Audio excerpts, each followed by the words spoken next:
The Peter Schiff Show.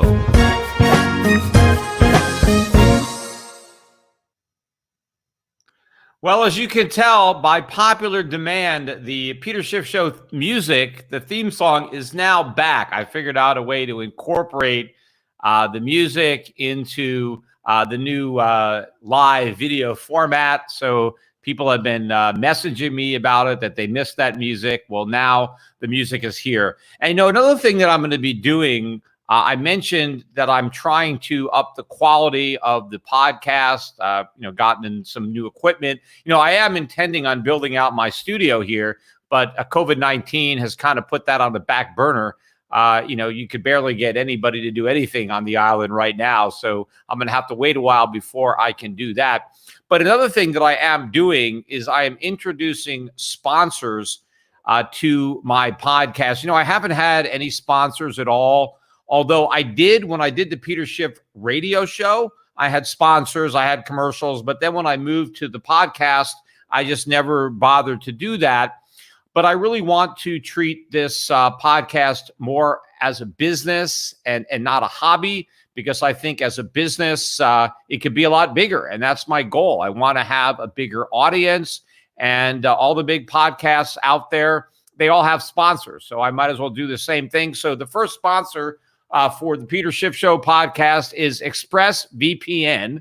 So I want to thank them. They are sponsoring today's podcast. You probably don't think much about internet privacy on your own home network, but ExpressVPN will secure your privacy and protect your information. So visit expressvpn.com/gold and get an extra 3 months free on your 1-year subscription. So ExpressVPN/gold, the /gold, that's me. So that lets them know that you heard about it on my podcast. But all the big podcasts, as I said, have sponsors. Joe Rogan, of course, is the biggest of them all. And he's got sponsors. In fact, he just announced that he's moving over to Spotify. And by the way, I am in the process of scheduling my 4th appearance on the Joe Rogan Experience. So I don't have a set date yet, but it should be coming up. I'm going to be doing it remotely. Normally I do the Joe Rogans in studio in Southern California. But given the COVID-19 and everything, he's having some of the interviews remotely. And since I really didn't have any plans to visit Southern California, we're going to do a remote version. So I'll let everybody know when that is scheduled as soon as it is, so you can make sure and listen to that. I'm excited about going on that show. He's got a much bigger audience now. It's like every time I come on the show, again, he's even bigger than he was the last time I was on. But hopefully I can emulate some of that success, and bringing on sponsors and really treating this thing like a business will help me achieve that. Anyway, so getting into today's topics. First of all, I want to talk about some of the data that came out yesterday. We got, again, every Thursday, we get the unemployment numbers, and I didn't really pay much attention to them, obviously, before this recession started. And we keep getting these huge numbers, and this week was no exception. We ended up with almost 2.5 million. 2,438,000 was the number of people who lost their job in the most recent week. And of course, as we're getting closer and closer to when we're supposed to be reopening the economy, and in fact, some of the states now are gradually opening things back up, where are the jobs? Why are we still losing millions of jobs per week, right? If we were so close to this, turning the economy back on, wouldn't some of these companies be getting a jump on it? Wouldn't they be bringing back some of their workers, or at least stop laying them off? The fact that we can still keep losing jobs by the millions in the span of a week just shows you that, we've got a lot more to this downturn than people think. But we also got the other data points that come out on Thursdays, which, I think are a lot more important than the mainstream media seems to think. And those are the balance sheets, Fed balance sheet, and the weekly money supply numbers. So the balance sheet was up a modest $103 billion on the week. And I say modest because we've had some much bigger jumps in weeks past. But again, remember that QE3 was 85 billion a month, right? So, I mean, we routinely beat that every single week with QE4. But also more important about the last week is we brought the balance sheet now over 7 trillion for the first time. It's 7.037 trillion is now the size of the balance sheet. I mean, so this is a big number. Remember, the peak from QE3 was 4.5 trillion. And the lowest we got it was a little bit below 4 trillion, 3.8-ish.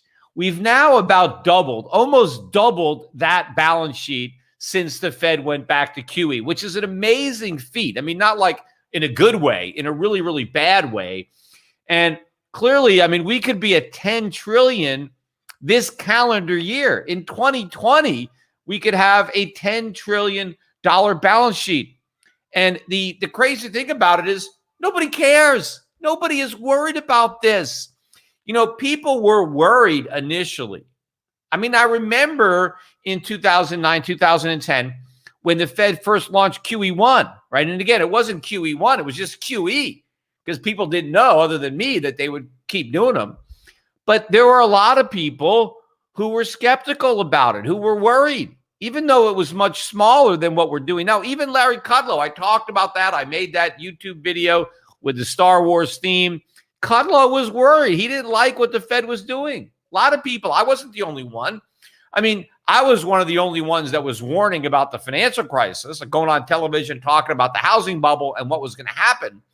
But once I was proven right on that, once we had the crisis and the Fed announced this program, and when all the government spending increased, I wasn't alone in criticizing it. I was the only one that was talking about inflation and how this was very dangerous. But a lot of those people that were worried about it back then, they're not saying anything now. I mean, they're totally good with this, even though it's much bigger. And again, the reason is we got away with it last time. We are so complacent, because of the fact that we did QE 1, 2, and 3, right? And nobody thinks there was a problem. No one thinks we got the inflation. Everybody thinks it worked. And so they have no qualms about doing it again. I happen to watch a old speech of mine on YouTube, and then I tweeted about it. Somebody had reminded me about it, and so I started watching it again. And this is a lecture I did down at, I think, at Auburn University, Mises Institute, Henry Hazlitt lecture in 2009. And it's not on my YouTube channel. I actually tweeted out the link today on their channel. I want to, because it's got like 450,000 views. Most of those views were from 10 years ago. It was a pretty popular YouTube video back in the day when I recorded it. And, it is an entertaining lecture. I mean, I was laughing myself. And I'm watching what I said myself 10 years ago, and I'm actually laughing out loud myself because a lot of the stuff I'm saying is pretty funny. So it's an entertaining hour. But the interesting thing about it is really I could be given that lecture today, right? Not 10 years ago. And, a lot of the things that I said were going to happen are happening. A lot of them are happening now. But one of the things that I got wrong in that was the timing of the migration of inflation from financial assets to consumer prices. I really expected a much bigger increase in consumer prices. I was worried that we would have price controls, that we would have such a big reaction in consumer prices to what the Fed was doing, that we would have price controls during Obama's first term. Clearly, that didn't happen. But it could easily happen during Biden's first term. I mean, everything I was worried about is going to happen. It's just happening 10 years later than I thought. But I did talk in that lecture about how the Fed was going to ultimately be buying up all the bonds, and now they're doing that. I mean, they're buying not only treasuries, but munis and corporate bonds, all the stuff I was warning about. It's just that we managed to kick the can down the road for an entire decade. But we're repeating all the same mistakes. Everything I said a decade ago is probably more relevant today because the crisis is now a lot closer because there is no way. Yes, I didn't anticipate that we'd be able to delay the consequences as long as we did. But there's no way we're going to do it again. But what everybody else thinks is that because it worked last time, it's going to work again.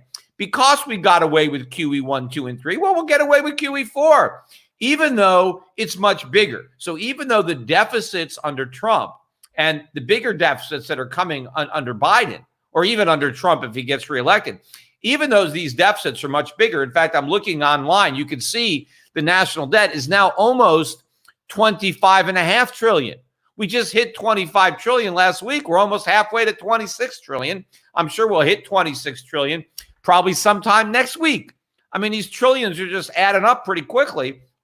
But even though we have much bigger increases in government spending and deficits and money supply, I didn't even mention that. We got the money supply numbers yesterday as well.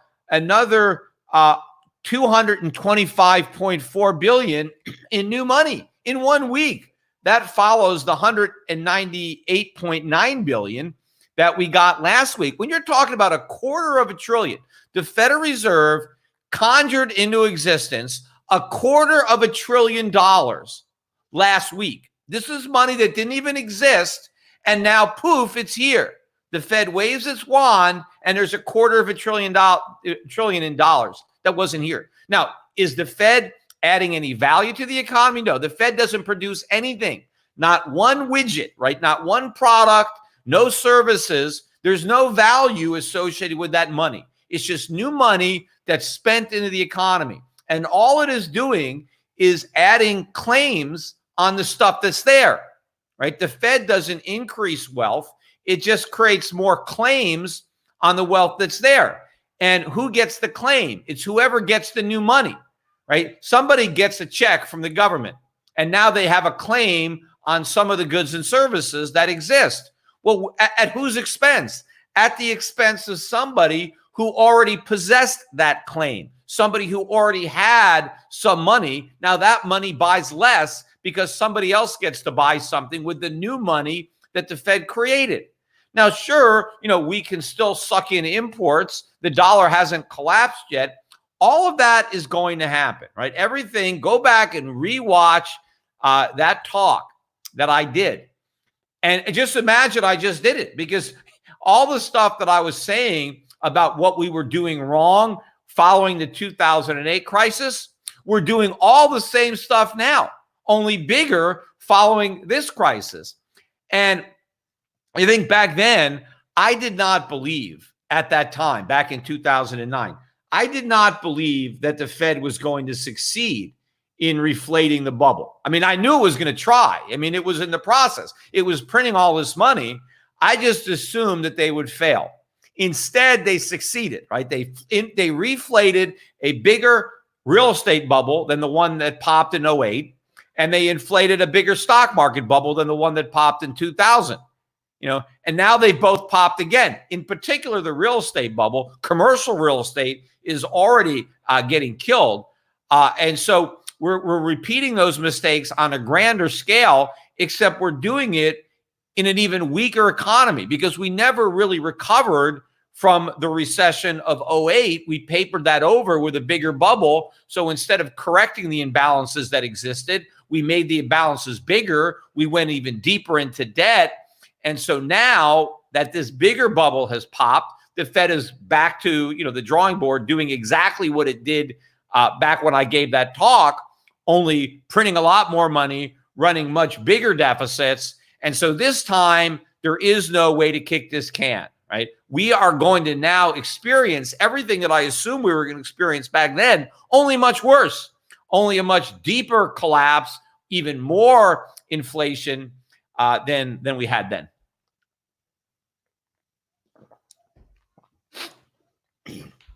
But what I want to talk about now, I read a couple of op-eds last couple of days by two very different people, right? Paul Krugman and Stephen Moore, right? And so these guys are supposedly at the opposite side of the spectrum, right? I mean, Steve Moore is a Republican, a libertarian, a free market guy. He was an advocate of the gold standard at one time. He walked that back a bit when he was in consideration for being on the Federal Reserve Board. But he's known as a very conservative, free market, libertarian guy, and he's obviously a Trump supporter now. And then you got Paul Krugman, right? I mean, Paul Krugman is a complete Keynesian, right? Big government guy, big Democrat, Nobel laureate, right? Or Nobel Prize winning economist, which means he basically knows nothing about economics.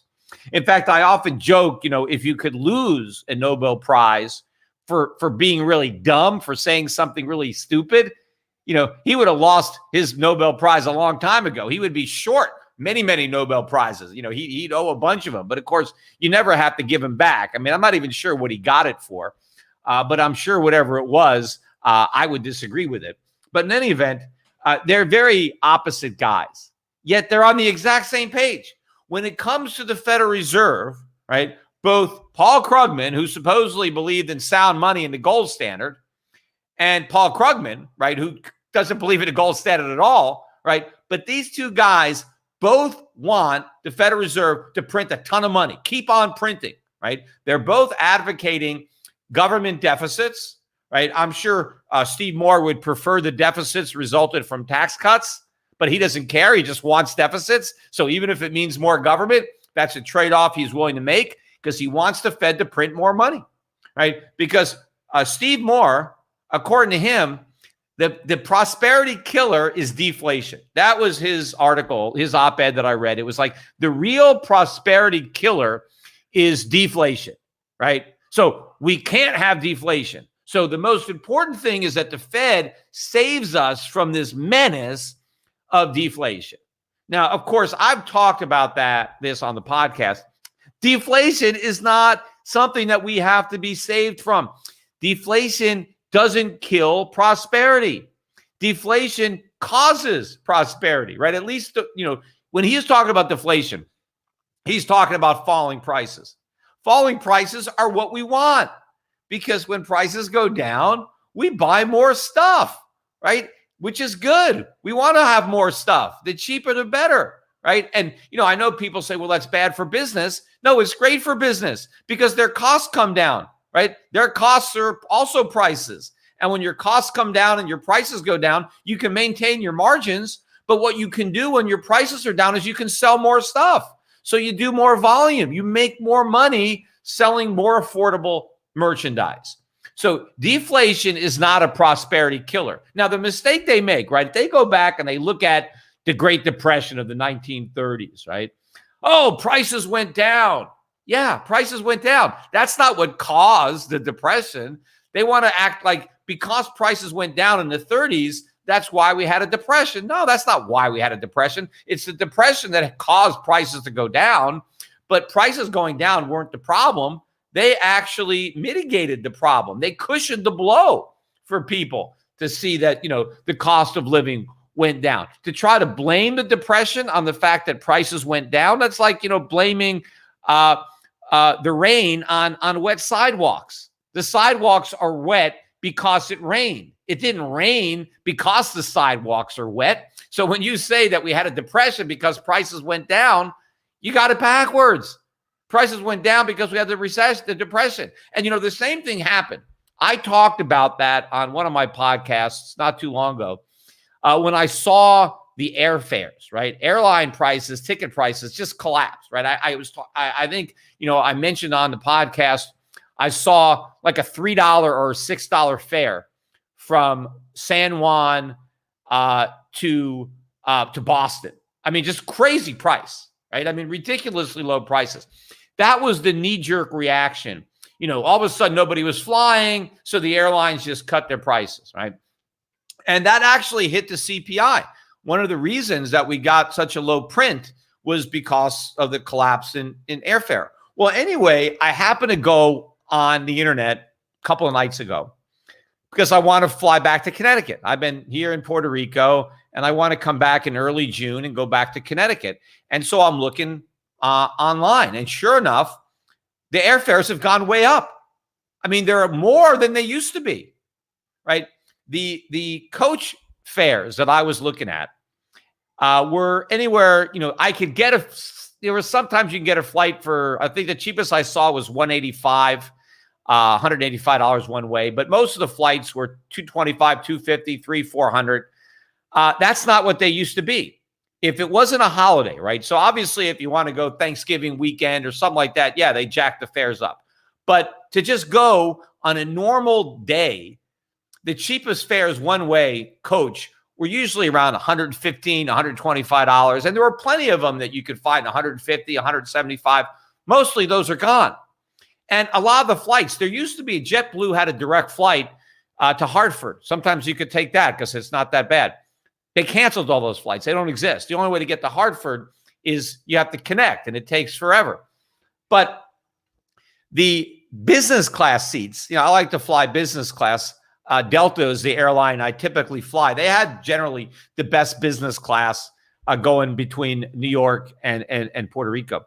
And the last time I flew, I checked, I looked at my receipt. I paid $345 one way for business. That tells you how cheap it was, because coach, I probably could have got a coach ticket for $150, but I paid $350, $345 for business, right? The cheapest business fare I saw for Delta was like $1,800, like $1,800 and change. And there were barely any flights to choose from. Most of the days, there weren't even any flights at all.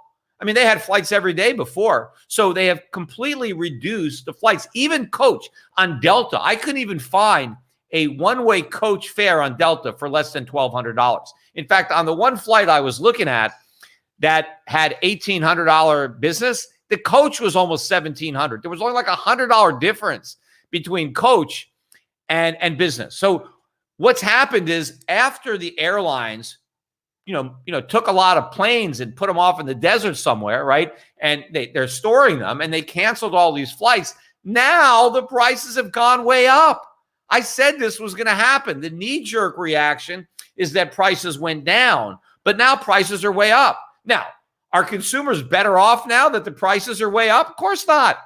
They were much better off before they went up. Now, of course, most people still aren't flying, so what difference does it make, right? If you weren't going to fly anyway, it doesn't matter what the price of a ticket that you're not buying is. But if anybody has to fly, or they want to fly, it's a lot more expensive now than it was before COVID. And it's way more expensive than it was in the immediate weeks after COVID.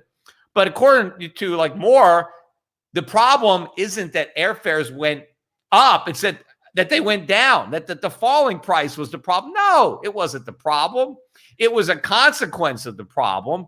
But for the economy, are we better off now that we have to pay more to fly? Of course not. But those are the realities of a falling standard of living. But the reason that Steve Moore is trying to set up this phony boogeyman of deflation is he wants the Fed to print more money. And so the way to justify wanting more inflation is by saying that deflation is terrible and we have to prevent that, and we need the Fed to print more money. Now, of course, what Steve Moore really wants is the Fed to help Trump get reelected. And he thinks the best way to do that is to prevent the stock market from going down, prevent the real estate market from going down, and just print a bunch of money to finance all these tax cuts or increases in government spending to put a Band-Aid on this cancer long enough to reelect Trump. But it is amazing to see a guy like Steve Moore, who's a nice guy. I know him, personally. I've met him many, many times. We speak at a lot of the same conferences, or we did before they all started to get canceled now that people aren't going to them. But to see him advocating for massive deficit spending and money printing because he thinks that we need to be saved from the ravages of a falling cost of living. We don't need to be saved from that. We need to be saved from big government. It's the increased government spending that is the problem. And monetizing that debt, paying for that spending by printing money is an even bigger problem. And Steve Moore should know that. But no, instead he wants Keynesian stimulus, and he wants to pay for it by the Federal Reserve printing money to supposedly save us from collapsing prices that aren't even collapsing. I mean, it's not even a bad thing, but it's not even happening. Yes, it happened a little bit initially, but that's going to go away. Once all the going out of business sales are finished, well, I mean, once you deplete the inventory and you don't restock it, prices are going up, right? What's happening in the airline industry is just a taste of what's going to be happening in the overall economy. And so the problem for the Fed is what happens when we have an inflation problem as measured by the CPI? What can they do about it? Nothing. How are they going to fight inflation? How are they going to raise rates? They can't. How are they going to shrink their balance sheet? In order to raise rates, they got to start selling treasuries. They got to start selling muni bonds. They got to start selling corporate bonds. How are they going to do that? When now everybody is counting on the Fed to buy all this crap, how are they going to turn around and sell it? And who the hell's going to buy it? And at what price? So they have really put themselves in a box. But now, I want to get to Paul Krugman, right? Because Paul Krugman, he wrote his article. And Krugman is now being critical of Trump and other Republicans who are anxious to get the economy going again, right? They want to reopen. And Krugman is like, oh, this is reckless. You're risking causing a depression, right? Like the biggest mistake we could make is go back to work too soon, right? We don't want people going back to work because they might get sick, right? We might spread the virus. So in order to make sure that we don't infect more people, then we got to stay sheltered at home longer, right? And if we come out of hiding too soon, that is the risk, right? And the Republicans are just, they don't care. They're just trying to make it look good so before the election. And so they're risking depression by bringing people home too quickly. What Krugman wants is everybody to stay home and not work and have the government to keep on printing money. Because he was saying that fortunately, it's fine. Nobody has to work. Nobody has to do anything because we could just send out all these checks. We could print all this money and give it to people. And so Krugman's not worried about that at all. Somehow that's not a problem. There's a big difference between working for money and just having the government print it. You see, when people go to work, they do something, at least most of the people, right? Not the government workers, but the people that work in the private sector. You go to work and you are producing something. You're helping to produce some good. You're helping to provide some service that has value. And what you're paid is a percentage of that value that your labor is helping to create. So for adding something into the pot, you now get money that allows you to take something out of the pot, right? We all put in with our work, and then we get to buy some of the stuff that we help produce, right? Well, if everybody just sits at home and doesn't produce anything, but the government just replaces their lost income by printing money, there is a big difference there because you're getting money and you're not doing anything. You're taking out of the pot, but you put nothing into the pot. So all that's happening is we're bidding for stuff that's not there, right? So Krugman doesn't think that's a risk at all. He is not worried about the consequences of not sending people back to work and about continuing to run the printing presses, continuing to pay people to do nothing, because he doesn't see a problem with that, because he loves government spending. He thinks government spending creates wealth. And right now, I guess Stephen Moore is on the same page because they're both advocating for the same policies. Nobody is out there on either side advocating sound money, saying, no, this is wrong. We can't do this. We can't print all this money. We can't run these deficits. We have to cut spending. We need sound money because nobody wants to deal with the short-term economic and political consequences of doing the right thing. So instead, we do the wrong thing.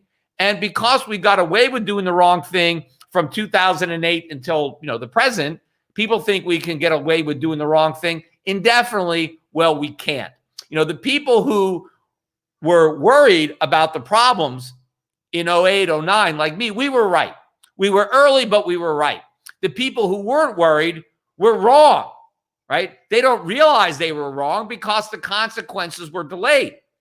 And because they were delayed, guys like Krugman think that they were vindicated, right? Because nothing bad supposedly happened. And guys like me were proven wrong. Well, what's about to happen is going to prove guys like me right.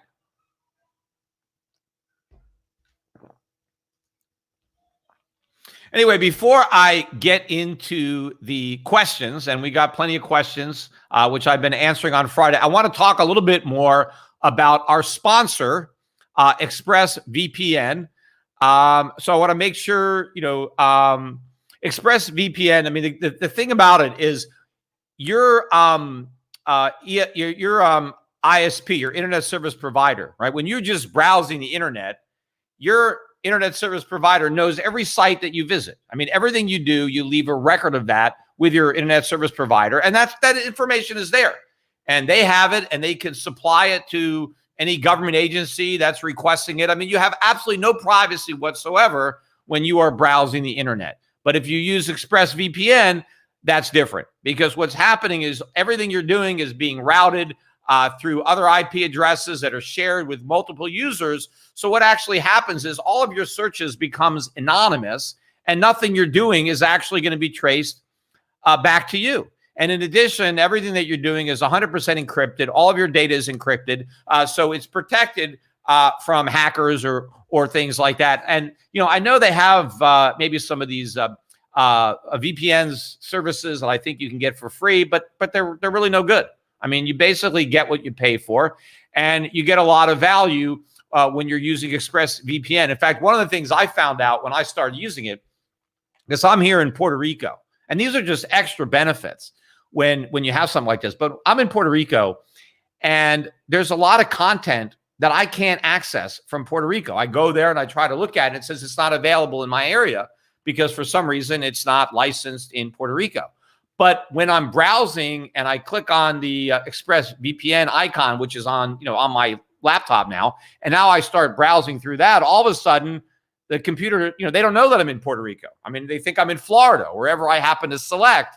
And so now I can access content that otherwise I wouldn't be able to access. And also, when I'm in Puerto Rico, sometimes I do stuff and it defaults me into Spanish, right? Because they figure, hey, I'm in Puerto Rico, I must speak Spanish, which I don't.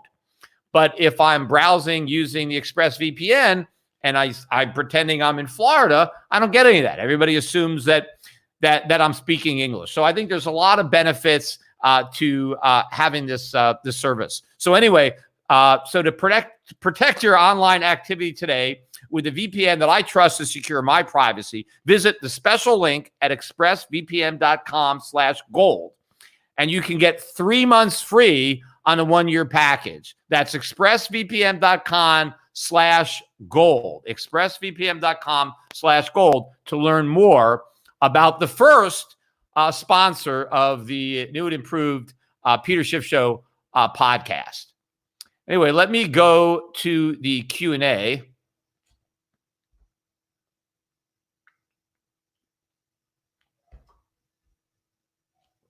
First question. This one comes from the UK, from Brett Soledo. Which exchange is the best to buy gold stocks on? I am in the UK and have purchased my stocks on the TSX to avoid the US dollar, or is it better? Look, it doesn't really matter what exchange you're using, because the gold stocks, it doesn't matter what currency they're trading in, right? It's ultimately the value is the gold that they have and their earnings. So whether you trade it on the TSX, on the New York Stock Exchange, Australia, different exchanges, you're buying the same thing. You're going to get the same return regardless of what exchange. So look, depending on the stock that you want to buy, see where it's got the most liquidity. I mean, obviously, for Americans, if it's on the New York Stock Exchange, you're probably going to get a better rate. You don't have to do the FX conversion versus going and buying it in Toronto or something like that. But once you own the stock, it doesn't matter where it's trading. It's the same company. And obviously, the currencies reflect the price, but not the value of the shares. But of course, I still am a big advocate of my mutual fund, the Euro Pacific Gold Fund. Hey, by the way, thanks to all the people who are buying my gold fund, I have the fastest growing gold fund in the country right now as far as the percentage gain in the assets under management. So the assets under management are going up because the stocks are going up, right? So gold stocks are rising, so that is causing the fund to gain value. But most of the value year to date has come from people adding money. People are buying my fund. But, they're not necessarily buying a lot of other gold funds. I mean, most gold funds are also getting inflows, although there are some of them that have had outflows. But mine is unique. I mean, the inflows into my gold fund are much higher than we're seeing. I think I'm about triple the inflows of the average gold fund. And I think that as the price of gold really starts to move and these gold stocks really shine even brighter than they are now, I think we're going to see even more money coming into the sector, which obviously is very, very bullish for the price of these gold stocks. And by the way, when you're buying gold stocks, you're actually buying the gold that's in the ground, right? You're buying physical gold. These gold mining companies have the gold underground. They haven't even mined it yet. And the key, right, is a lot of this gold, the market is assigning no value to that gold because they don't think it can be profitably mined, because maybe the price of gold is $1,700 an ounce or $1,735, but maybe the cost of mining it is $1,800 or $1,900, right? So it's worthless, right? What's the point of spending $1,800 to dig up a metal that you can only sell for $1,700, right? Well, what happens when gold is $3,000? All of a sudden, that gold that had no value is very valuable. And now that value is going to be in the stock price. And now the stock is going to have to reflect the present value of all the money they're going to earn in the future mining and selling that gold. So it's like, I think it's a great time to be buying these stocks, regardless of what exchange you buy them on. And again, get my fund. That way you get Adrian Day, a manager, and you get a lot of diversification. Next question is from the U.S. What's your take on the H-22 fair tax bill? Do you think it's a viable option? Look, I've advocated the fair tax. I mean, it's certainly better than what we have right now. The fair tax is basically a national sales tax. And look, the worst possible way for the government to collect revenue, other than through inflation, right, which is what they're doing now, right, printing money, right? This is the most expensive way, the most economically damaging way to an economy to pay for government is to have the central bank do it, right? So we're doing the worst thing that you possibly can do. I mean, politically, it's expedient to do that, but it's literally the worst way to pay for government. The next worst way is probably the income tax, right? And a progressive income tax is worse than a flat tax. So if we're going to make the mistake of taxing income, let's at least have a flat tax where everybody pays the same amount, right?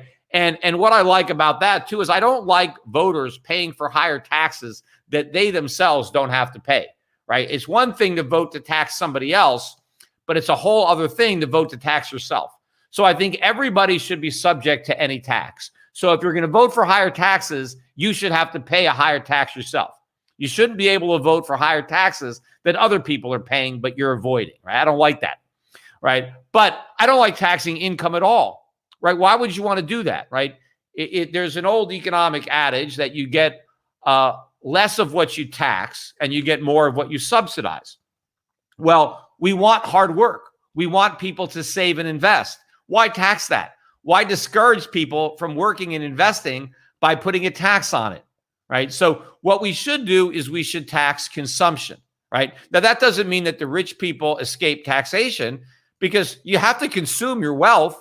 If all you do is earn a bunch of money and you never spend any of it, well, I mean, why even tax you? You're like a benefactor. All you're doing is using your wealth to grow the economy, to create goods, provide services, provide employment opportunities.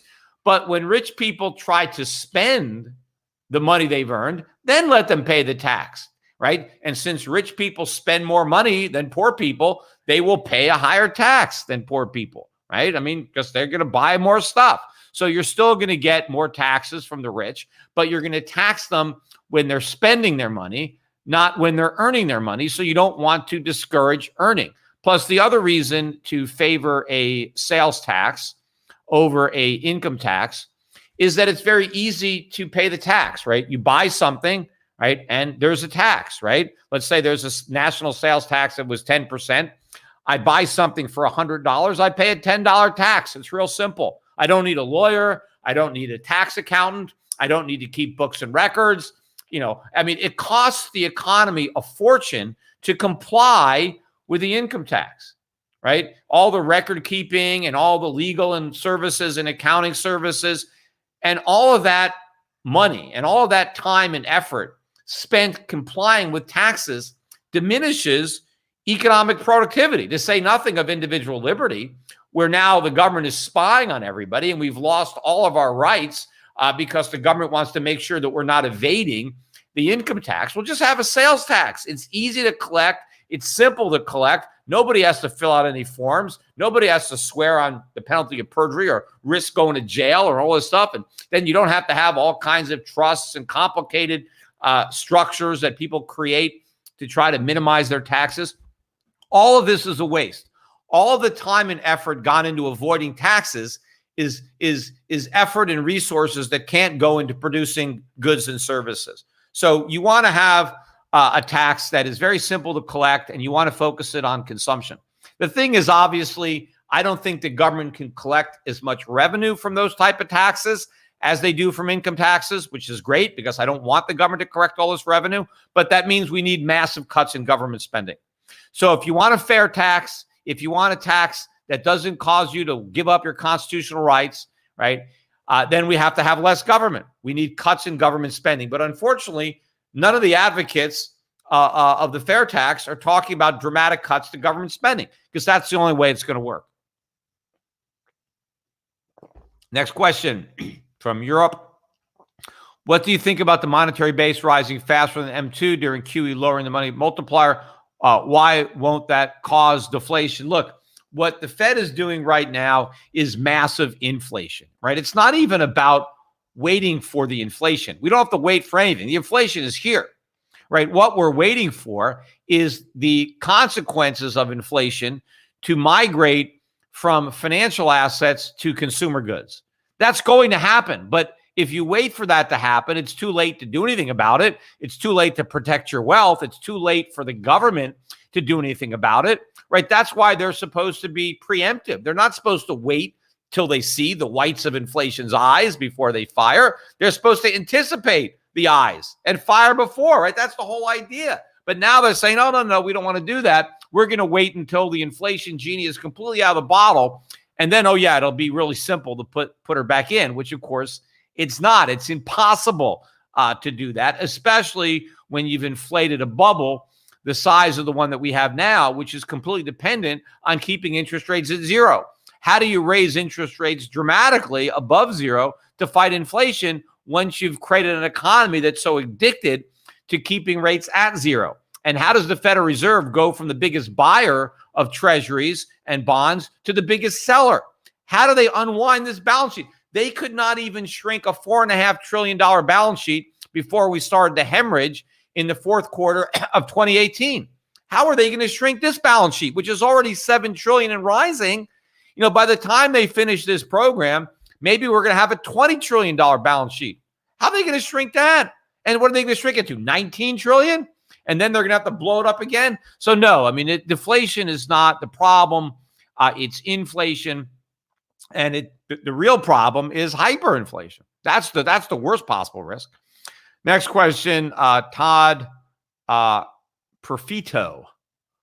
What do you expect Shift Bank? Shift Bank. I mean, Europe Pacific Bank to hold deposits in gold in America. Okay, so this is when is my Europe Pacific Bank going to take Americans and have gold deposits? Hopefully by next year, right? What I am hoping to do with Europe Pacific Bank is I'm going to open it up to Americans. I mean, the whole purpose for me not allowing Americans initially was because I didn't want to be subjected to all the compliance costs of having Americans. But now I have those compliance costs anyway, even without Americans. I mean, the amount of compliance that has come into the offshore banking industry since I first started is so enormous, right? It's costing me a fortune to stay in business, and I'm having to do all this stuff that I didn't want to do. Well, I mean, I might as well just take the Americans because there's so much compliance now without having Americans that it's not really going to add anything. So I am going to be taking Americans, but I'm still trying to get to be a direct issuer of Visa or MasterCard or both. there's still a few things I'm waiting for, with the Federal Reserve that I need to get moving on. But hopefully a lot of this stuff will, come to fruition by the end of the year. The government, the shutdown, COVID-19 delayed me some more because, people weren't working. But hopefully by next year, Americans will be able to open up accounts at Euro Pacific Bank, and they can denominate their accounts in any currency they choose, any major currency, or gold, right? And I would prefer to see my customers denominate their deposits in gold.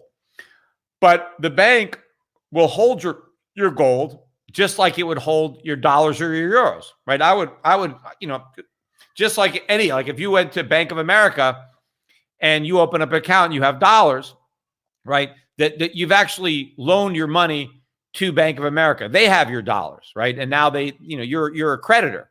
Your deposit is their liability. The same thing would happen at my bank.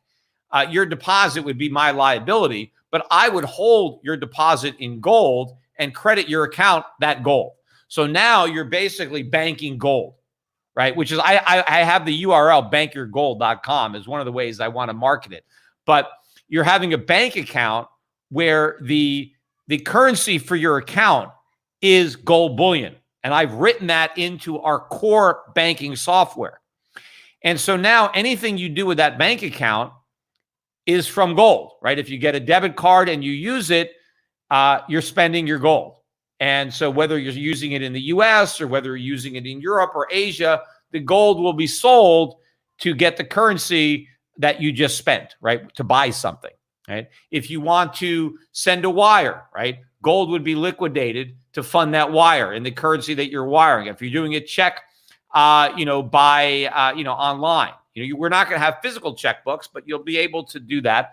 Or if you're sending a third party, basically anything you could do with a bank account that's denominated in dollars, you could do the same thing with a bank account that's denominated in gold, right? Now, if you're going to spend your gold directly, right, while you're in the US, it would be like you're spending a foreign currency because gold is being viewed just as any other currency. So if you have dollars in your account and you buy something in the US using your debit card, it doesn't have to do a foreign exchange because you have the dollars in your account and you're spending dollars. But if you go to Europe and you want to buy something in euros and you don't have any euros, all you have is dollars, well, then we know to sell the dollars to get the euros. Well, if all you have in your account is gold, any place that you spend it, people aren't accepting gold. Now, hopefully one day people will, and my bank will allow that. If you have an account at my bank and you want to sell a product and get paid in gold, and one of my bank customers is your customer, they can send gold directly to your account. And that would be great. I mean, I'd love to see more people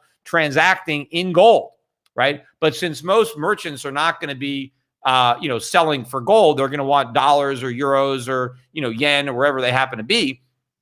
But you can use the bank account to pay. And the reason that I'm going to be able to do this cost effectively is because I've got all the compliance costs anyway of being a bank. And it doesn't cost me any more to hold the deposits in gold than it does to hold them in any other currency. And I'm not subjected to any additional scrutiny. I have all the same regulatory procedures, regardless of how I happen to store my client's deposits. So I think I'm going to be able to offer this service in a way that nobody else can do it, in a competitive way, in a cost-efficient way. And by the way, too, people will be able to switch. So you don't have to, you can have your bank account, you can have some gold, you can have some dollars, you can have some euros, you can have some pounds, you can have a basket of currencies that would include gold, and you can spend whichever one you want. So obviously, most people, if they're smart, will spend all their fiat first, and only when they run out of fiat will they start spending any of their gold. Anyway, but just be on the lookout. I mean, I will let people know when this is up and running, fully up and running. I will let everybody know that the service is available, and they can just go to the website, europacificbank.com and or europacbank.com and open up an account. Anyway, next question. Oh, this is from, was this Denmark? Thanks for the show. Got a portfolio of gold mining stocks and physical metal. Since I follow you for years, I'm well positioned. But how do I know when it's time to start selling? I get this question a lot, right? People want to know when I should sell. And look, obviously, I made a big mistake with the benefit of hindsight. I had a lot of profits in my gold stocks in 2011. I mean, crazy amounts of profits that I left on the table. Because remember, back at the time, I expected gold prices to go a lot higher. I had expected the dollar to go lower. And so I wasn't selling a lot of my gold stocks. And then we had a big bear market.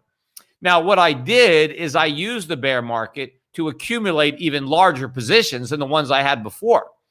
And so now I'm in even better position. But the question is, how do I know when to sell? Because clearly I didn't get it right last time. Although, we weren't really big buyers at the highs, and I didn't buy any stocks after they went up. I mean, I was fully positioned before the ride, so I kind of wrote it up, wrote it down. I mean, obviously, there were people that didn't have any stocks before they went up, and they piled in at the highs, and then, they sold out after the collapse, and they got killed. But this time, I think we're going to get the bigger move that I thought we would get last time, but that we didn't get, because the Fed was successful in convincing everybody that it could shrink its balance sheet, that it could normalize interest rates, and everybody believed them. So I think we're going to get a much bigger move this time. But what I think I'm going to be waiting for before I really want to cash out, right, is some sign that we're changing course, that we're doing the right thing, that we're turning off the monetary spigots, that we're swallowing the medicine. Right? And things are going to be really bad. And I bet everybody's going to be buying gold. I mean, I'm not going to be considered crazy for buying gold. I mean, by the time I want to get rid of my gold stocks, every portfolio manager is going to own them. Right now, nobody owns them, right? Because they don't think you should. But when I really want to sell is when the idea of owning gold and gold stocks is mainstream. We never even got there in 2011, right? I think we're going to get there this time. Right? Where, it's part of every portfolio. Everybody's going to need gold stocks. Everybody's going to want gold stocks. I mean, that's the way it was in 1980, right? When that bull market ended in the early 80s, right? But gold went from $35 an ounce to $850. At the peak of that market, everybody wanted gold. Everybody wanted gold stocks. It was just a normal thing. I remember I used to listen to this radio station in Florida. I'm trying to remember the station, what the name of the station was. It's still a big FM music station in Florida. But I remember they had a contest, right? And these radio stations have contests all the time, right? But the winner got an ounce of gold, a gold coin. I mean, when was the last time an FM radio station gave out a 1 ounce gold coin as a prize, right? They did it back then because people knew everybody wanted gold in 1980 because of how much it had gone up. So when I'm going to sell is when you're going to have radio stations like that going to be doing contests where the winner gets an ounce of gold. But I don't think we're anywhere near that. I don't think we're anywhere close to some type of mania in this sector where everybody is buying. So I just think right now we're going to go along for the ride, and we'll try to figure out when to sell when the time is right. Yes, I missed it last time because of the head fake, because people believe the Fed. No one's going to believe the Fed. We're going to get the big move that I thought we were going to get back then. And I guess the good news for me, or people who followed my advice, is because gold's going to go to 10,000 or 20,000 now, I'm going to end up making a lot more money than I would have made had it gone to 5,000 10 years ago, because A, gold's going higher now, and B, I have a much bigger position. I've been able to accumulate gold stocks for the last 10 years, right? So I'm in much better position now to profit than I was back then. And I'm living in Puerto Rico, so I won't have to pay the capital gains tax, which is even better. Let me see. Next question from Matt Hernandez. Peter, thanks for putting on your show. I made pretty good returns trading options on gold miners based on your advice. Can I pay you a commission of a gram of gold via gold money? Yeah, anybody can send me money. I have a gold money account, and so people can send me money. I think you can just email it to me or text it to me, a link. I forget exactly how to do it, but I know it's possible that you could send me some money. It wouldn't be a commission. It would be a gift. But remember, my advice, I'm not advising people to buy options. I mean, I think gold's going to go up. And if you want to gamble on that and you do it in options, you can make money. My advice is to be more conservative, to buy physical gold, to buy the gold mining stocks, to get your leverage that way. But yeah, I mean, there's a lot of bang for the buck if you time it right when it comes to options. But gold money, although I don't even think you could do the transfers now, I'm not even sure if Americans could do it. I mean, I'm not up to date on all the compliance. That was the big problem at Gold Money, was they had a very ambitious program, and I really was on board with it. It would have been great. But what they didn't anticipate was the massive regulatory hurdles that they would be forced to clear. Because what Gold Money wants to do, technology is very simple. The technology is there, right? That's why all these guys that talk about Bitcoin, no, we don't need that.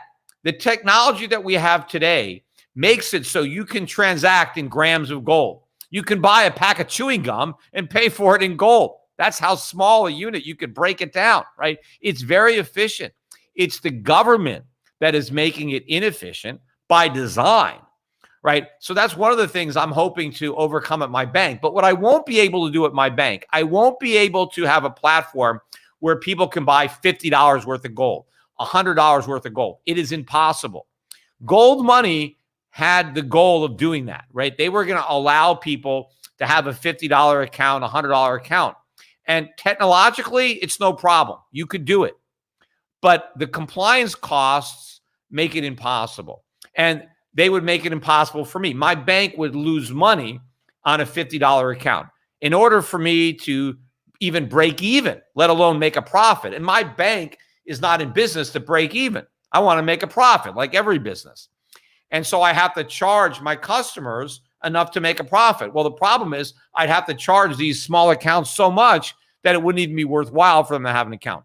So there is going to be a point where I can charge a fee that is worthwhile to the client, and I can make a profit. But it's not these tiny accounts. I'm not sure what the minimum is going to be to make sense, but it could be as low as $5,000 to $10,000, right? But that does leave people out. If people only have $500 or $1,000, they can't have the account, right? Because it's just not large enough for me to be able to charge a fee to overcome the regulatory costs that are required to offer the service.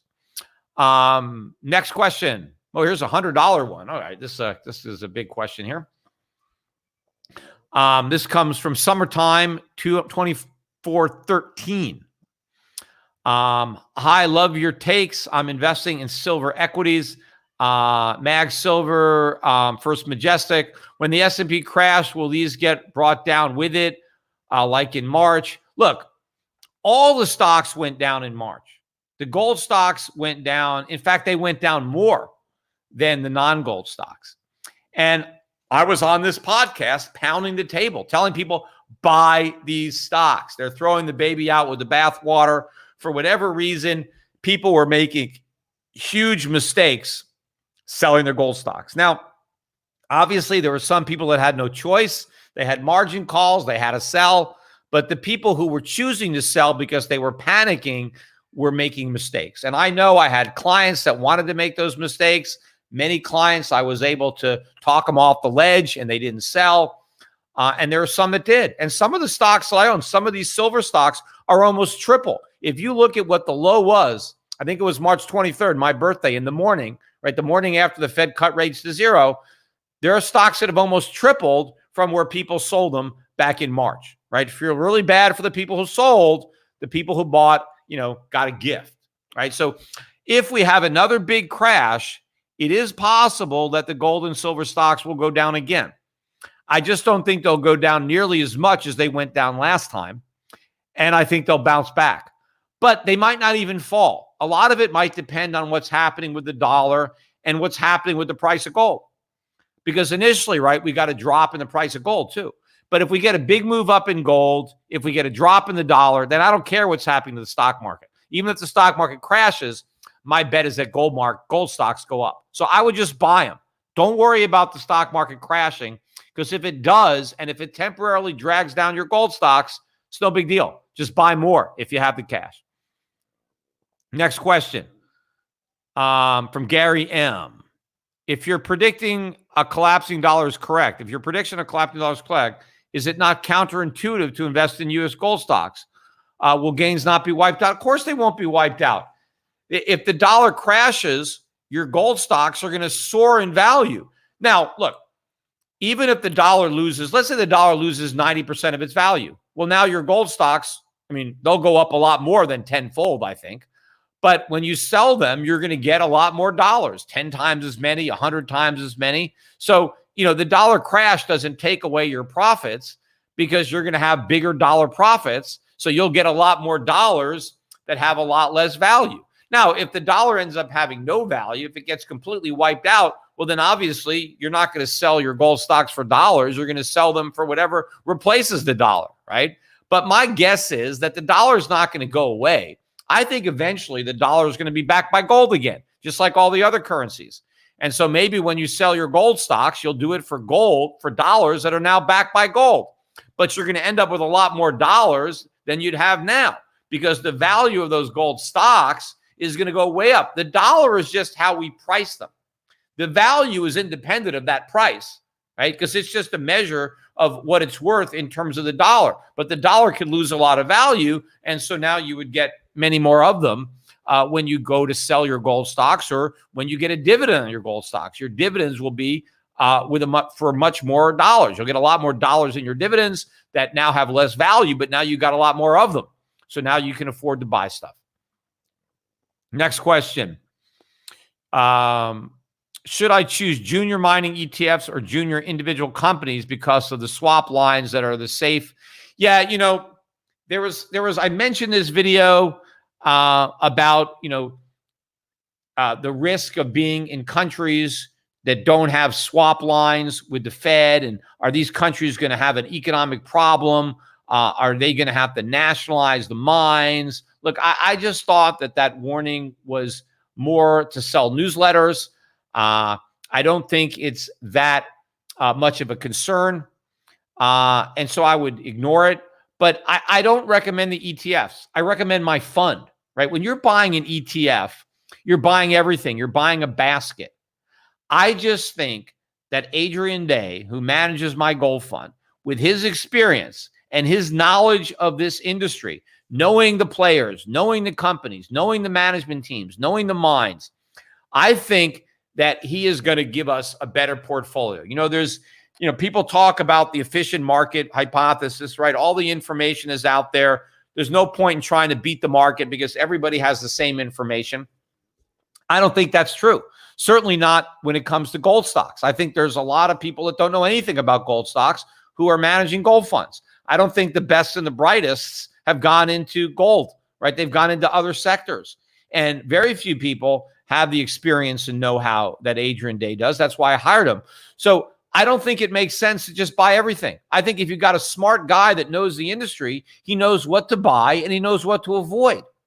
So I think it's worth paying a little bit extra to get a great portfolio than to just get a mediocre portfolio, buying the good stocks, but also buying the bad stocks, right? Just, so don't buy the ETF, just buy my fund or have an account set up with me that we manage account for you of individual gold stocks. We create your own gold portfolio in your account of junior miners and some of the senior producers and some of the royalty companies and create a very powerful managed portfolio in the best gold stocks. And hopefully we end up ignoring or avoiding the worst ones.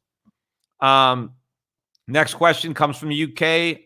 Backpack Tennis is the guy's name. Hi, Peter. Is there any private ownership shares in central banks?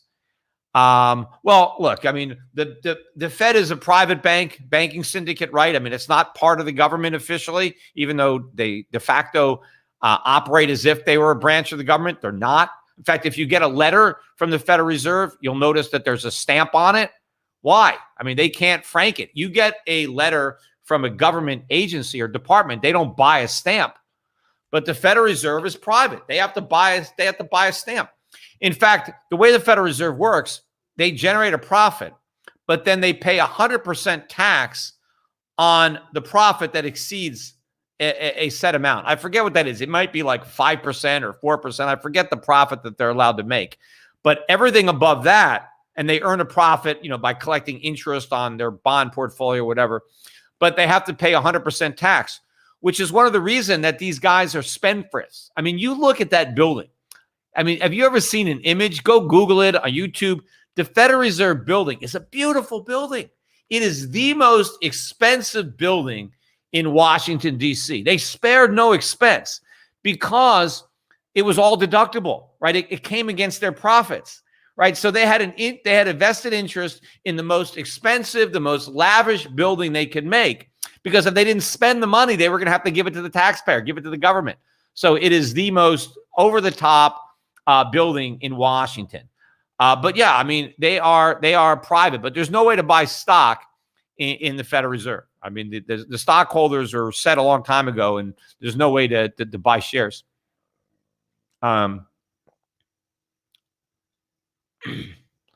Next question. Silvercorp Metals is based in Vancouver and is China's largest silver producer. Why don't we hear about the miners, and could China take mines over? Look, I've owned Silvercorp Metals. I mean, I don't, really talk about individual stocks. It's not one of our, favorite names in that space. We do have some stocks that we like the best. I mean, in fact, talk to Euro Pacific Capital Brokers about the stocks that I personally like the best. I don't give recommendations on the podcast because of the regulators, but you can get them from my brokers at Euro Pacific Capital. And we do have some silver stocks in the portfolio of the Euro Pacific Gold Fund. But China is a big gold producer now. In fact, they're the biggest, and they don't export any of it. I mean, they keep all the gold that they produce. So I think that the Chinese have been underestimating the amount of gold that they have. I think they have more gold than they let on, and I think they're going to continue to be big buyers of gold as the price moves up. Next question from Joseph Sullivan. The funny thing is most blue states support red states with federal tax dollars. Florida and Texas are the only red states paying their own bills. If they leave, they will have to raise taxes to pay their own bills. Yeah, I mean, if you actually look at the dynamics of some of these big blue states like California and New York, because there are a lot of very high income people in those states paying big taxes, that these states are actually paying more in taxes than their citizens are collecting in benefits. I mean, that's true. But if a lot of the, if a state were to secede, right, from the union, assuming that was possible, and they no longer had to pay any federal income tax, I think that state would be, their economy would be so much stronger without having to comply with all the federal taxes and federal regulations that they wouldn't need all the government money that they get, right? And a lot of that government money hurts the economy, right? Because the government is sending money where it wants it in ways that are not efficient, right? We always want the market allocating resources so that resources go to where they're most efficiently used. And we want people who are increasing the economy, who are contributing the most, to make the most. We don't want the government deciding who gets the money, which is what's happening. So I think all of these red states that are actually net recipients of government money, they get more in federal dollars than they pay out. All of those federal dollars, those taxes and the money they're getting back is undermining their economies. And their economies would be far more prosperous. They would be far wealthier if the federal government got out of the picture completely, right? But the reason that these states are paying so much in is because they have all these rich people. But a lot of these rich people are going to be moving out, right? Look, I mentioned Joe Rogan earlier. Like, he's talking about moving to Texas. I think maybe he will. I mean, I don't know. I mean, maybe it'll be harder for him to get some of the guests. I mean, maybe there's not as many people in Texas as Southern California that come into the studio. But look, Elon Musk is talking about moving out of California now and taking those jobs. So if more wealthy entrepreneurs move out of these blue states into the red states, then those dynamics are going to completely shift. Next question from Mike Phillips from the U.S. Peter, for a 30-something with $500K to invest, would your allocation percentage be to gold stocks, emerging markets, international bonds, U.S. stocks? Look, there's a lot of information I don't have about you. I got, your age approximately and how much you have to invest, but I don't know the rest of your portfolio or the rest of your net worth, what your actual income is. And so I can't just blanketly say what you should do with that 500,000. But yes, I mean, you should definitely have a good, healthy allocation to gold and gold mining stocks. I mean, more so now than you would normally have because of the tremendous upside potential that is in that sector based on what the Fed is doing now and based on what the Fed is going to do in the future. But you never want to put all your eggs in one basket. You do want to have some exposure to the emerging markets, which I think are very, very cheap. You want to have money in good dividend-paying foreign stocks. I mean, there is a balance that you can strike. I mean, the good thing about a lot of these foreign stocks that I'm buying is that even if I'm completely wrong about all the bad things that I think are going to happen in the U.S., it doesn't mean that you lose money on these foreign stocks. I mean, I think foreign stocks are very inexpensive, just looking at them on evaluation terms relative to the U.S. market. They've underperformed for a decade. I mean, foreign stocks did great in the first decade of this century, and American stocks did horrible. The next decade, American stocks did great. Foreign stocks did poorly. I think we flipped again, and I think we're starting a big decade for international investing, commodities, emerging markets, precious metals. So exactly what I've been doing, this is now the time for it. So yeah, I mean, we could build a very good portfolio for you. I mean, I would set up a managed account. The managed account minimum, separately managed accounts at Europe Pacific Capital is $250,000. So with $500,000 to invest, you've got more than enough to meet that minimum. So my suggestion is to go to Europe Pacific Capital website and speak to a broker and, get a more personal, recommendation based on the additional information that you'd be able to share with a representative. So yeah, I mean, Europac.com is the website. Go there and, give us a call. Appreciate it. Next question. Smash Bros Brawl. Would you say that the S&P 500 and artificially inflated home equity are de facto government retirement vehicles, therefore not allowed to go down? Well, I do believe that the government is trying to prop up asset prices as a matter of policy, right? Remember, this entire recovery, right, was built on the foundation of an asset bubble by design, right? That was the whole idea. I mean, Ben Bernanke laid it out, right? We're going to make real estate prices go up. We're going to make stock prices go up. And as a result of that, people are going to spend more money. Like, we're going to create all this paper wealth, which, that's exactly how we got into trouble. It was all the phony wealth of the real estate bubble that caused the financial crisis when all that wealth vanished and all the people stopped making their mortgage payment. But the Fed was just, all right, well, let's just inflate a bigger bubble because that's all they know how to do.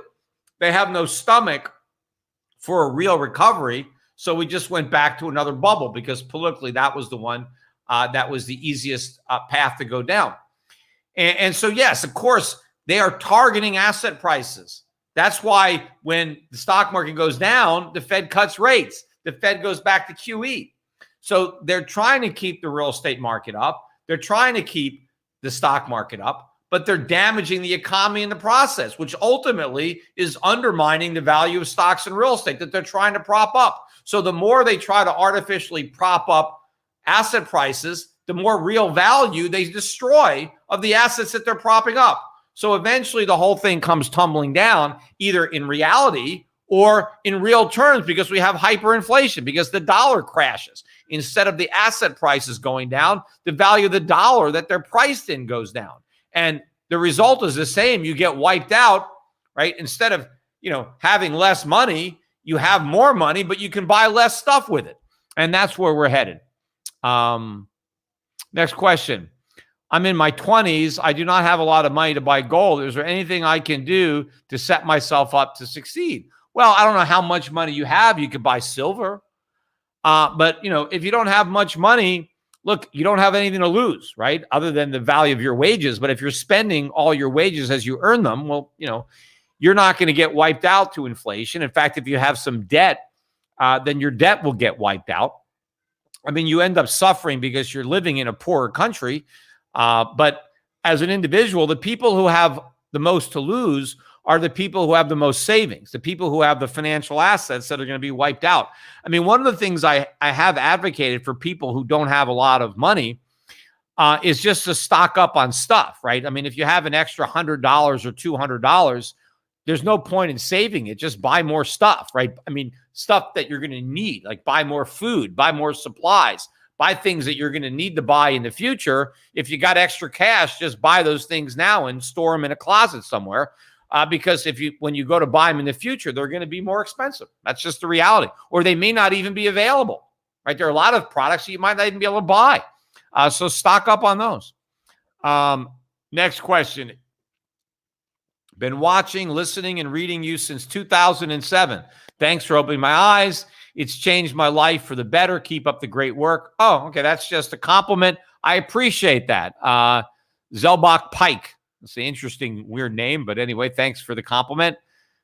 That's the next one too, is just a compliment. Guy paid me $10. Thank you for what you're doing. Thanks for the $10. That is Tio. Next question is Chelsea from the UK. How can I convince my family to buy gold? They think their money in the bank is safe, and they aren't willing to buy gold unless I say I will guarantee that they won't lose. Yeah, I get that too. If people say, hey, will you guarantee me that I don't lose money? Of course, how can I guarantee that you won't lose money, right? Anybody looking for a guarantee, there are no guarantees, right? The only way I can guarantee that you don't lose money is don't invest it, right? Keep it in, take your dollars and put them under your mattress or your pounds if you're in the UK, and you won't lose them, most likely. I mean, it's possible you could still lose them. Somebody can steal them, but, you won't lose them. But there's no guarantee that the money has any value. That is the problem. So there's no guarantees in anything.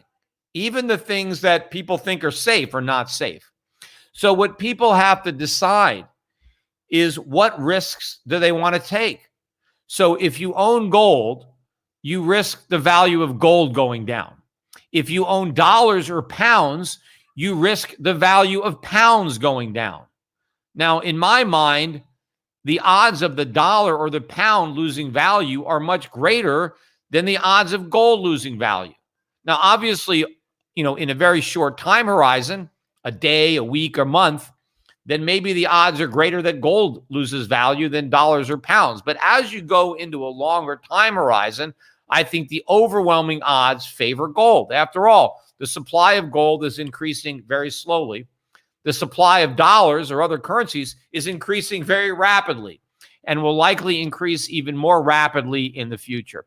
So you have a depreciating asset, and now you have central banks that have told you, right? They're telling your parents, we want our currency to lose value. We want prices to go up. We guarantee that you'll lose. See, your family wants you to guarantee that you won't lose money if you buy gold, but the central banks, the Bank of England, the Federal Reserve is already guaranteeing you that if you hold their currency, you will lose money by design. They want you to lose. It's a sure thing.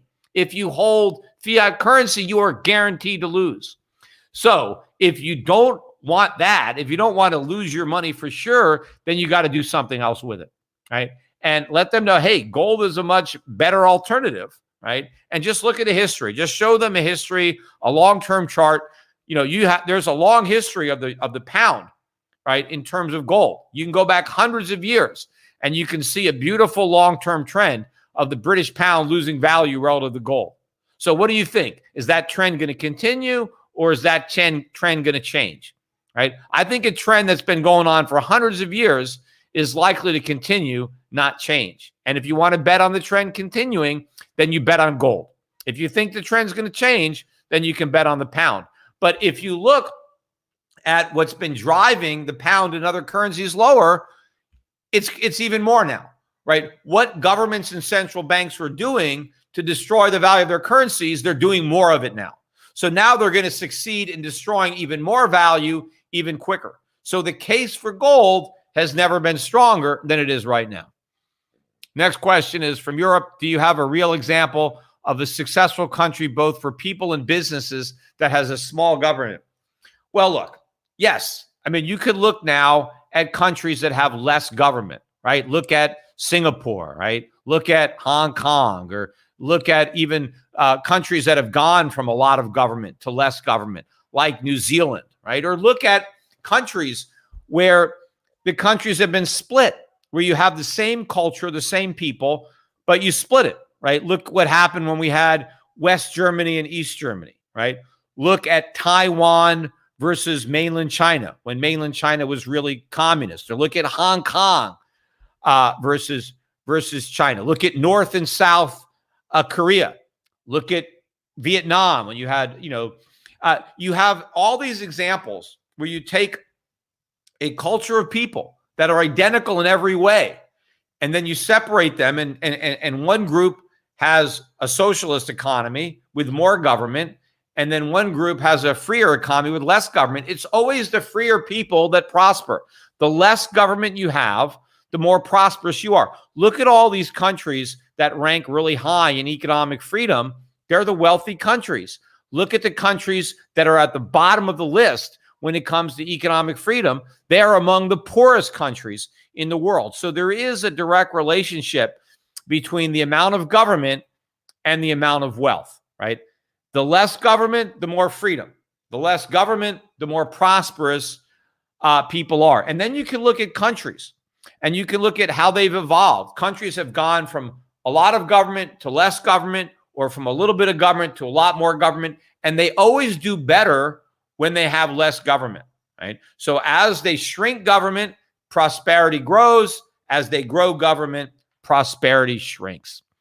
And it's amazing how few people can learn such a simple lesson. And that's because all the politicians, they have a vested interest in not learning that lesson, because they get elected promising more government, promising something for nothing. So they ignore the lessons of history, and that's why we constantly repeat those mistakes. Okay, I'm finally at the last question. Okay.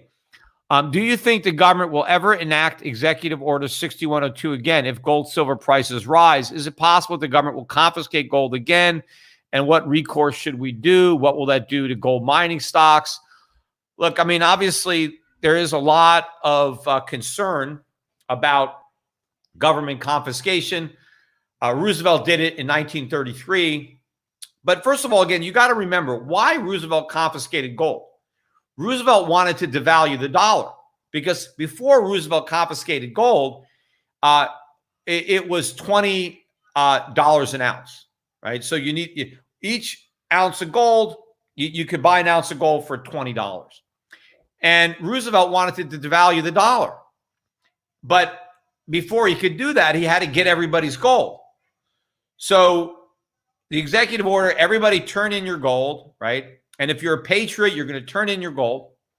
Now, some people didn't turn in their gold. Nothing really happened to them, right? It was kind of like an honor system. Yes, there were penalties, criminal penalties for not turning in your gold. But look, there are people, like if there's gun control, there are people that don't turn in their guns. They don't want to turn them in, and now they're a lawbreaker. So there were lawbreakers who resisted really an unconstitutional order to surrender their gold. But once Roosevelt took all the gold, then he devalued the dollar. And now all of a sudden you needed $35 to get an ounce of gold, right? So the impetus for the seizure was the devaluation. Now, the government doesn't have to do that anymore. We're not on a gold standard. The dollar has no value. So they could just print as many as they want. So the reasons that existed to confiscate gold in 1933 don't exist today. So gold will not be confiscated again for the reasons that it was confiscated back then. Now, that doesn't mean it won't happen. It just wouldn't happen for the same reason. Now, a reason that the government might seize gold would be the dollar is crashing, right? I mean, the dollar is collapsed. There's hyperinflation. It's basically worthless, right? And so now, no matter how much money the government prints, they can't buy anything with it, right? So now the government needs real money. They need foreign exchange. They need gold, right? Because they got to pay the workers. They got to pay the soldiers, right? Whatever. So maybe they seize your gold because they're broke. It's like a national emergency, and they're kind of requisitioning your property. They're seizing your property. But if the government resorts to seizing property, they probably won't just seize gold. They'll probably seize other assets. I mean, they'll probably seize your bank accounts, especially if they're in foreign currencies. They'll seize those. They might seize other assets. They might start seizing stocks because gold is hard to find, right? The easiest thing for the government to seize is the stuff that it can easily get at, right? The stuff in your bank accounts, the stuff in your brokerage accounts. That's easy to seize. They can take that whenever they want. Seizing the gold that you have stored in your house, that's hard to get because what if you don't turn it in? See, they can easily get the banks to give them your foreign deposits. They can get brokerage firms to give them your stocks because, hey, I mean, they don't give a damn. It's not their money. They just do whatever the government says. The government says, hey, give us all the stocks in this brokerage account. Where do you want us sent? I mean, all these businesses do everything the government says. If they don't, the government shuts them down, right? So it's actually going to be harder to seize your gold. Now, if you have your gold stored with a third party, then they might be able to get the third party to turn it over. But if you have the gold yourself, they're not going to get it unless you give it to them, how are they going to make you do it? How are they going to know that you have it, right? Are they going to send government troops to everybody's house to shake you down and see if you have gold? I mean, even if they had a record that you bought it, they don't know that you still have it. It's gone. I lost it. I gave it away. I spent whatever. I mean, I don't know. I don't have it anymore, and they're not even going to have it. When you buy gold, I mean, all these gold companies, they're not required to keep records. It's not like a securities firm. I mean, there aren't a lot of records. You go to Ship Gold, you buy some gold. I mean, we don't have to keep records of what you bought.